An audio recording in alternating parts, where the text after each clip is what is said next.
Functional resumes are a total waste of time. Today I will tell you why and what to do instead. If we haven't met yet, my name is Cassandra and I help motivated professionals build their careers and businesses through practical tips to gain career confidence. And so today we have to talk about the resume. Now, I believe your resume is truly important. Whether you are applying online or networking to get a job, your resume is that one tool you need in your career toolkit no matter what, but it needs to be written well. And when I was switching careers, everywhere I looked, all over the internet, it said you're supposed to have a functional resume.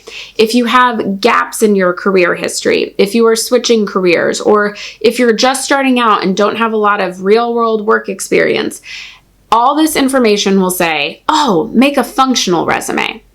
They are wrong. Now, in case you don't know what a functional resume is, instead of giving your jobs in chronological order, like a chronological resume where you say, this is my most recent position and here are the things I did there. This is my position before that. Here are the things I did there. You instead, in a functional resume, go by skill or kind of a general area like communication. You put communication and then you'd bullet point the ways that you have communicated in a variety of jobs and experiences instead of tying that skill to a specific job. The thought with a functional resume is that by putting it in this sort of skill-based experience, you're finding a way to highlight something that maybe would have been seen through a bunch of jobs or highlight a skill or experience that would be too low on the page otherwise. So you just do it by skills instead of by the actual position with the skill tied to it. But here's the thing. I have never met a recruiter or a hiring manager who liked a functional resume. They all say they want to take in what you've done, but also where you've done it. So just putting communication and then listing all these places you've communicated or ways you've communicated doesn't really do anything when they can't picture where you did that. They want to see your work history. It kind of tells your story. So you need to put that in order. Those experiences need to be in order on the page instead of a whole chunk of skill experiences put together. The mistake of a functional resume is sort of similar to what I talk about when I say you can't put soft skills or success skills in a skills section. I have a whole video about that. It's really old, but the content is the same. When I talk about that, you can't put excellent communicator under skills. You need to prove it. You can't just say you are it. When you tell me that you communicate with customers in your job or you collaborate on a team under a job position, then I get to decide you're an excellent communicator. So you can't put it under skills, but you can prove it in a position. Same thing with the functional resume. When you just give me a general skill and then bullet point all these ways you've done it, you can't really prove it because it's not tied to a where. I need to see the two together. So let's say there is a skill that you want to highlight because it's really important to this job that you're applying to, but it wasn't the main part of any job, but you kind of did it in a bunch of jobs, but you're afraid it's going to get lost. Or maybe it's a skill you haven't used in your last 4 positions, but you did a ton in a position in the past, and you want to make sure that the recruiter or hiring manager sees it. Here's how I suggest you highlight that instead of using a functional resume. I want you to make a summary of qualifications with 3 to 5 bullet points at the very top of your resume. Now, this is not a paragraph. I've seen people do summary of qualification like statements.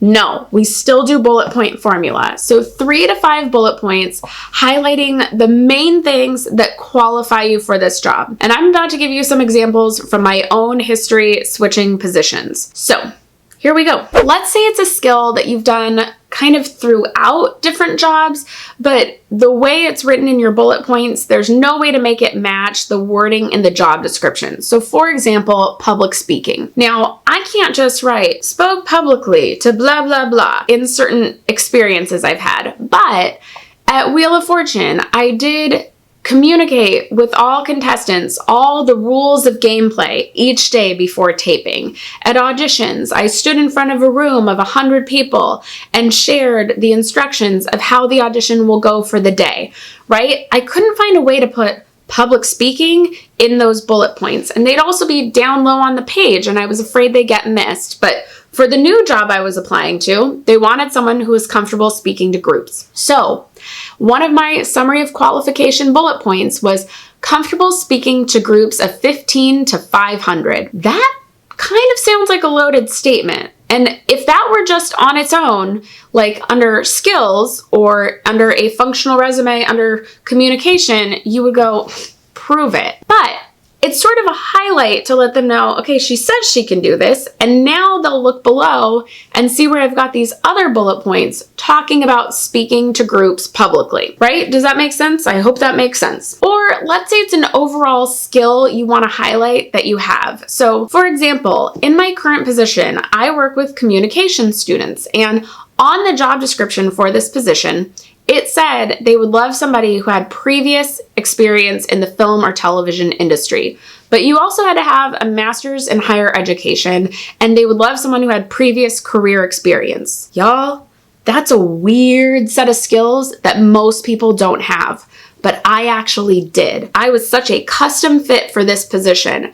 But if you were looking at my resume chronologically, you would have seen my career center experience. Cool, that's one good qualification. My master's degree, great. But you would have seen some other experiences all within higher ed that had nothing to do with working in television or film. That would be way down the page because it was a couple of years ago. So one of my bullet points under summary of qualifications was recent master's of higher education graduate with 10 plus years in the television industry.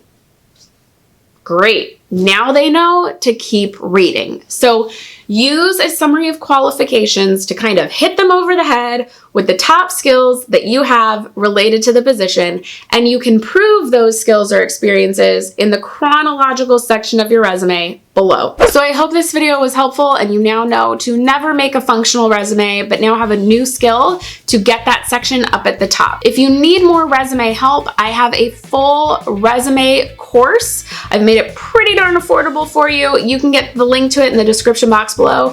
That's it for today. I'll see you next time. Bye.